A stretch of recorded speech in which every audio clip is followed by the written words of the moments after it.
ஆப்கானிஸ்தான் நாட்டுக்குள் எல்லை மீறி தாக்குதல் நடத்திய பாகிஸ்தான் தூதருக்கு காபூல் சம்மன். விரைவில் தொடங்குகிறதா போர்? ஆப்கானிஸ்தான் என்ன கூறியிருக்கிறது? குவாதர் துறைமுகம் ஏன் முக்கியம்? நிர்வாகத்தில் தோல்வியடைந்த அசீம் முனீர். பார்க்கலாம் இந்த வீடியோவில். பாகிஸ்தான் தனது எல்லைக்குள் வான்வழி தாக்குதல் நடத்தியதாக ஆப்கானிஸ்தான் குற்றம் சாட்டியுள்ளது. இது சர்வதேச சட்டங்களை மீறுவதாகவும் அண்டை நாட்டின் மரியாதையை மீறும் செயல் என்றும் தெரிவித்துள்ளது. தலிபான் பாதுகாப்பு அமைச்சகம் வெளியிட்ட அறிக்கையில் இந்த தாக்குதல் நாட்டின் இறையாண்மையை மீறும் ஒரு பெரிய குற்றம், இதற்கு சரியான நேரத்தில் தகுந்த பதில் அளிக்கப்படும் என்று எச்சரித்துள்ளது. மேலும் பாகிஸ்தானின் உள்நாட்டு பாதுகாப்பு போராட்டங்கள் குறைபாடுகளை மறைக்க தாக்குதல்கள் நடத்தப்படுகின்றன என்றும் ஆப்கானிஸ்தான் குற்றம் சாட்டியுள்ளது. பாகிஸ்தான் விமானப்படை F-16 மற்றும் JF-17 போர் விமானங்களை பயன்படுத்தி ஆப்கானிஸ்தான் மக்கள் குடியிருப்பு பகுதிகளில் தாக்குதல் நடத்தப்பட்டுள்ளது. தாக்குதல்கள் ஆப்கானிஸ்தானின் பாக்டிகா மாகாணம் பகுதியில், குறிப்பாக பர்மல் மற்றும் மார்கா பகுதிகளில் நடைபெற்றன. மொத்தம் 7 இடங்கள் குறிவைக்கப்பட்டதாக கூறப்படுகிறது. இதில் ஒரே குடும்பத்தைச் சேர்ந்த 23 பேர் பலியாகி இருக்கின்றனர். இவர்களில் குழந்தைகளும் அடங்குவர். தூங்கிக் கொண்டு இருக்கும்போது நள்ளிரவில் தாக்குதல் நடத்தியிருப்பது மனிதாபிமானத்துக்கு எதிரானது என்று குரல்கள் எழுந்துள்ளன. ஒரு மதரசாவும் தாக்கப்பட்டுள்ளது. ஆனால் பாகிஸ்தான் அரசு என்ன கூறுகிறது என்று பார்க்கலாம். இந்த தாக்குதல்கள் அரசுக்கு கிடைத்த தகவலின் அடிப்படையில் துல்லியமான தாக்குதல் என்று கூறுகிறது. தேரிக் தலிபான் பாகிஸ்தான் மற்றும் அதனுடன் தொடர்புடைய அமைப்புகள் ISIS தொடர்புடைய அமைப்புகளை குறிவைத்து தாக்குதல் நடத்தினோம் என்று பாகிஸ்தான் தகவல் அமைச்சர் அத்தாவுல்லா தரார் தெரிவித்திருக்கிறார். மேலும் நாட்டின் பாதுகாப்பு எங்களுக்கு முக்கியம் என்று கூறுகிறார். தலிபான் அரசு என்ன கூறுகிறது என்றால், பாகிஸ்தான் ஆப்கானிஸ்தானின் இறையாண்மையை மீறியுள்ளது. பதிலடி கொடுக்க எங்களுக்கு உரிமை இருக்கிறது. பதிலடி எப்போது எப்படி என்பது தலிபான் தலைமை முடிவு செய்யும். அவசர ஆலோசனை கூட்டங்கள் நடத்தப்பட்டன என்று தெரிவித்துள்ளது. ஆப்கானிஸ்தான், சவுதி அரேபியா, கத்தார், துருக்கி போன்ற நாடுகளுக்கு பாகிஸ்தானின் போர் நிறுத்த ஒப்பந்த மீறல் குறித்து ஆப்கானிஸ்தான் தெரிவித்துள்ளது. ஆப்கானிஸ்தான் அரசு தேரிக் தலிபான் பயங்கரவாதிகளை பாதுகாக்கிறது என்று தொடர்ந்து பாகிஸ்தான் குற்றம் சாட்டுகிறது. ஆனால் காபூல் இதை மறுக்கிறது. கடந்த ஆண்டு அக்டோபர், டிசம்பர் மாதங்களில் நடந்த மோதல்களில் பலர் உயிரிழந்தனர். எல்லை மூடப்பட்டதால் வர்த்தக மற்றும் மக்கள் இயக்கம் இரு நாடுகளுக்கிடையே பாதிக்கப்பட்டது. சமீபத்தில் வடமேற்கு ஹைபர் பக்துன்வா மாகாணத்தில் உள்ள பன்னு மாவட்டத்தில் பாதுகாப்பு படை வாகன அணிவகுப்பை குறிவைத்து தற்கொலைப்படை தாக்குதல் நடந்தது. இதில் பாகிஸ்தான் நாட்டைச் சேர்ந்த ஒரு லெப்டினன்ட் கர்னல் உள்பட 2 படை வீரர்கள் உயிரிழந்தனர். அதன் பின்னர் பஜோர் பகுதியில் பாதுகாப்பு முகாமை குறிவைத்து குண்டு பொருத்தப்பட்ட வாகனத்துடன் தாக்குதல் நடத்தப்பட்டது. இதில் 11 படையினரும் ஒரு குழந்தையும் உயிரிழந்தனர். இந்த தாக்குதலை நடத்தியவர் ஆப்கானிஸ்தான் நாட்டைச் சேர்ந்தவர் என்று பாகிஸ்தான் குற்றம் சாட்டி இருந்தது. பிப்ரவரி 6ஆம் தேதி இஸ்லாமாபாத்தின் தர்லை கலான் பகுதியில் உள்ள கதீஜா துல் குப்ரா மசூதியில் மதிய தொழுகையின் போது தற்கொலை குண்டுவெடிப்பு நடந்தது. இதில் குறைந்தது 31 பேர் உயிரிழந்து 170க்கும் மேற்பட்டோர் காயமடைந்தனர். இந்த தாக்குதலுக்கு இஸ்லாமிக் ஸ்டேட் அமைப்பு பொறுப்பேற்றிருந்தது. பாகிஸ்தான் உள்நாட்டில் குழப்பம், மக்கள் எதிர்ப்பு என்ன என்று பார்க்கலாம். ஒரு பக்கம் முன்னாள் பிரதமர் இம்ரான்கான் ஆதரவாளர்கள் போராட்டம் நடத்தி வருகின்றனர். இது நாட்டுக்கே ஆபத்தாக இருக்கிறது. ஆனால் அசீம் முனீரும் பிரதமர் ஷபாஸ் ஷெரீப்பும் காசாவில் ஹமாஸ் குழுவுடன் போராடுவதற்கு தயாராகி வருகின்றனர். ஹமாஸ் கையில் இருந்து ஆயுதங்களை பறிக்க வேண்டும் என்று பாகிஸ்தானுக்கு ட்ரம்ப் கொடுத்திருக்கும் கட்டளை. ஆனால் இது எளிதான காரியம் இல்லை.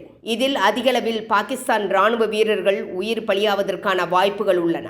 இதனால் உள்நாட்டில் அசீம் முனீருக்கு எதிர்ப்பு அதிகரித்து வருகிறது. தேரிக் தலிபான்கள் அமைப்பு ஆப்கானிஸ்தானில் இருந்து தாக்குதல் நடத்துகிறது என்று பாகிஸ்தான் கூறுகிறது. ஆனால் தேரிக் தலிபான்கள் சர்வசாதாரணமாக பாகிஸ்தானில் நடமாடி வருகின்றனர். அவ்வப்போது பாகிஸ்தான் இராணுவத்தின் மீதும் முகாமின் மீதும் தாக்குதல்கள் நடத்தி வருகின்றன.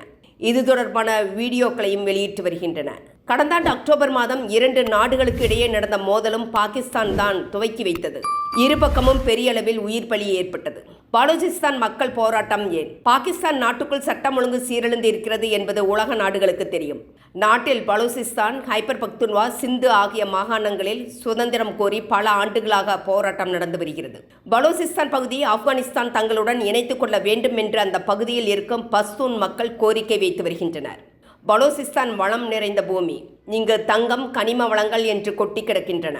இதை எப்படியாவது அமெரிக்காவுக்கு விற்றுவிட வேண்டும் என்று இராணுவ தளபதியாக இருக்கும் ஃபீல்டு அசீம் முனீர் மற்றும் பிரதமர் ஷபாஸ் ஷெரீப் இருவரும் அமெரிக்க அதிபர் ட்ரம்புக்கு கூஜா தூக்கி வருகின்றனர். இந்த கனிம வளங்களை அமெரிக்காவுக்கு தாரை வார்த்து இருக்கின்றனர். ஆனால் இவற்றை அமெரிக்காவோ சீனாவோ எடுப்பதற்கு பலூசிஸ்தான் மக்கள் கடுமையான எதிர்ப்பு தெரிவித்து வருகின்றனர். கனிம வளங்கள் இருக்கும் இடங்களில் பலூசிஸ்தான் போராளிகள் கடுமையான தாக்குதலை நடத்தி வருகின்றனர். இவர்களை கட்டுப்படுத்த முடியாமல் அசிமுனீர் அரசு திணறி வருகிறது. ட்ரம்ப் வாய் திறந்தாலே ஆபத்துதான். பார்க்கலாம் என்ன என்று. எப்போதெல்லாம் ட்ரம்ப் வாய் திறக்கிறாரோ அப்போது அங்கு ஏதாவது ஆபத்து இருக்கும். கடந்த 2 நாட்களுக்கு முன்பு காசா அமைதிக்குழு சந்திப்பின் போது அசிமுனீர் மற்றும் ஷபாஸ் ஷெரீப்பை அளவுக்கு மீறி புகழ்ந்து தள்ளினார் ட்ரம்ப். இதையடுத்து இந்த தாக்குதல் நடந்திருக்கிறது. ஆப்கானிஸ்தான் இயற்கை வளங்களும் புவியியல் முக்கியத்துவமும் கொண்ட நாடு. ஆனால் பாகிஸ்தான் தொடர்ந்து அதன் முன்னேற்றத்தை தடுக்கிறது என்ற கருத்து மேலோங்கி வருகிறது. துரந்த் லைன் என்பது ஆப்கானிஸ்தான் பாகிஸ்தான் எல்லையில் உள்ளது. இது பிரிட்டிஷ் காலனித்துவ காலத்தில் வரையறுக்கப்பட்டது. இந்த எல்லை செயற்கையானது என்றும் அதை நீக்க வேண்டும் என்றும் ஆப்கானிஸ்தான் கூறி வருகிறது. பஸ்தூன் பகுதிகளை மீண்டும் ஆப்கானிஸ்தானுடன் இணைக்க வேண்டும் என்று பலூசிஸ்தான் மக்கள் கூறி வருகின்றனர். பாகிஸ்தானில் உள்ள சில பகுதிகள் வரலாற்று ரீதியாக ஆப்கானிஸ்தானுக்கு சொந்தமானது என்ற கருத்தும் எழுந்துள்ளது. இல்லை என்றால் பலூசிஸ்தான் பகுதியை தனிநாடு என அங்கீகரிக்க வேண்டும். இதனால் பாகிஸ்தானின் அழுத்தத்திலிருந்து பலூசிஸ்தான் விடுபடும் என்ற கருத்தும் எழுந்துள்ளது.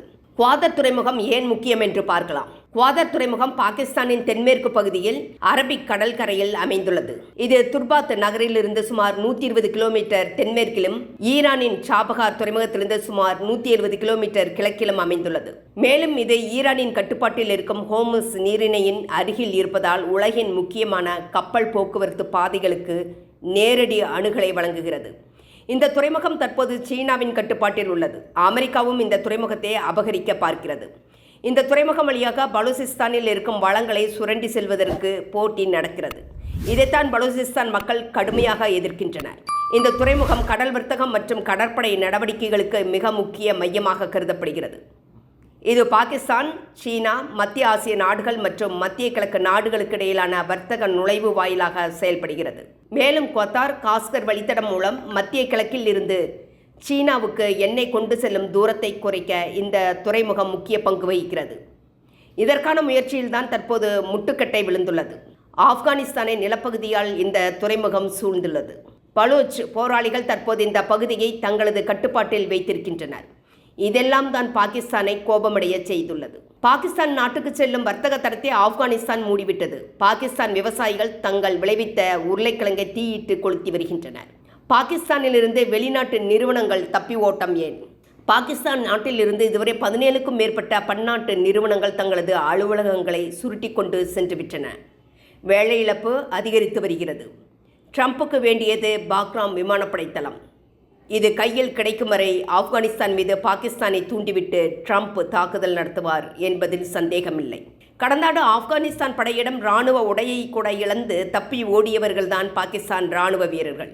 ஆப்கானிஸ்தானை எளிதில் வெல்ல முடியாது என்பதை அமெரிக்கா, சோவியத் யூனியன், பிரிட்டன் போன்ற நாடுகள் உணர்ந்திருக்கின்றன. ஆனால் பாகிஸ்தான் உணரவில்லை. விரைவில் பாகிஸ்தான் உணரும் என்று ஆப்கானிஸ்தான் கூறியுள்ளது. மேலும் காபூலில் இருக்கும் பாகிஸ்தான் தூதரை ஆஜராகுமாறு ஆப்கானிஸ்தான் சம்மன் அனுப்பியிருக்கிறது.